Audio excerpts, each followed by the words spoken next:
I never believed in Ouija boards. Not really. To me, they were nothing more than toys. Cardboard, plastic, sold in the same aisle as Monopoly. But that changed the moment I stepped into Salem, Massachusetts.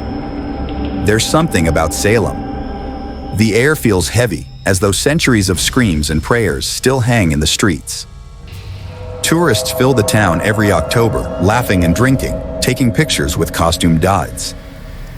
But when the crowds leave, Salem changes.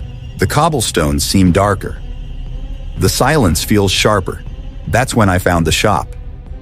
Hidden down an alley so narrow I nearly walked past it. The windows were dusty, the sign above the door cracked and unreadable. Inside smelled of old wood and melted wax, and the shelves were covered with jars of herbs, strange dolls, and thick books that looked centuries old. And then I saw it, the Ouija board. This wasn't the glossy game version. It was hand-carved, its surface scorched at the edges. The letters weren't painted. They were gouged deep, as though carved in anger, and the planchette wasn't plastic. It was made of bone, smooth and yellowed, with a hole worn through the center. I asked the shopkeeper where it came from. She didn't answer. I lit a candle. The flame sputtered and leaned as though the air itself was breathing. I rested my fingers on the bone planchette and asked, "Is anyone here with me?" At first, nothing. I felt the weight of silence pressing against my ears. And then, suddenly, the planchette jerked, snapping hard across the wood until it rested on yes. I froze. My skin prickled. I forced a laugh and asked, "Who are you?"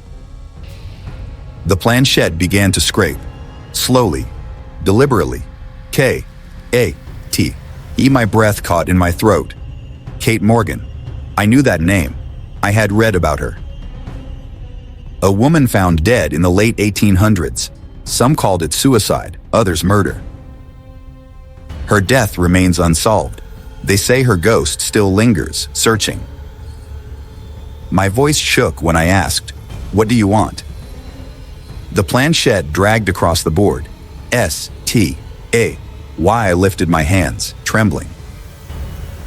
But before I could move, the planchette moved again, on its own, my fingers inches above it. D-O-N-T-L-E-A-V-E. The candle blew out. Darkness swallowed the room, and then her voice. A whisper so close it brushed against my ear. "You called me, now you can't send me away." The hairs on my neck stood straight. I scrambled for the light. When the room lit up, the board was gone. Only the bone planchette sat in the center of the table. I didn't sleep that night. The next evening, I tried to distract myself with the town's museums and tours. But when I returned to my room, my heart stopped. The Ouija board was sitting neatly on the bed. Only this time, it looked different. The wood was darker, the smell of smoke hung in the air. And carved deep into the bottom were new words. "You stay. I stay." Panic took over. I carried the board out into the woods that surrounded Salem. I poured lighter fluid over it, struck a match, and watched the flames devour the wood.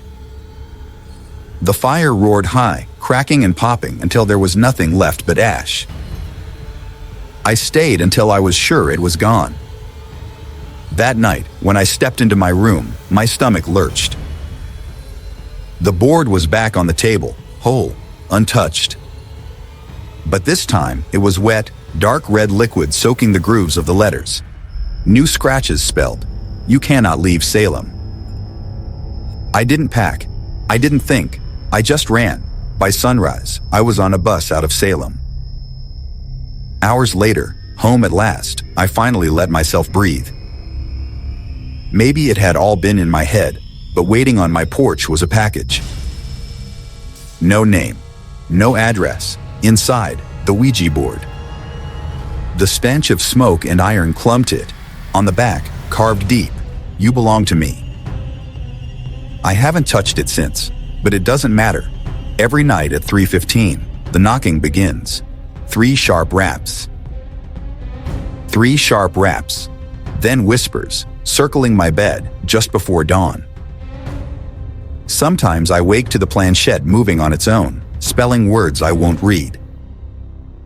And sometimes I feel her, cold fingers across my skin, hair brushing my face, a silhouette watching from the corner. The board doesn't just want my attention, and I know she will never let me go. For more terrifying stories like this, subscribe. But remember, some doors, once opened, can never be closed.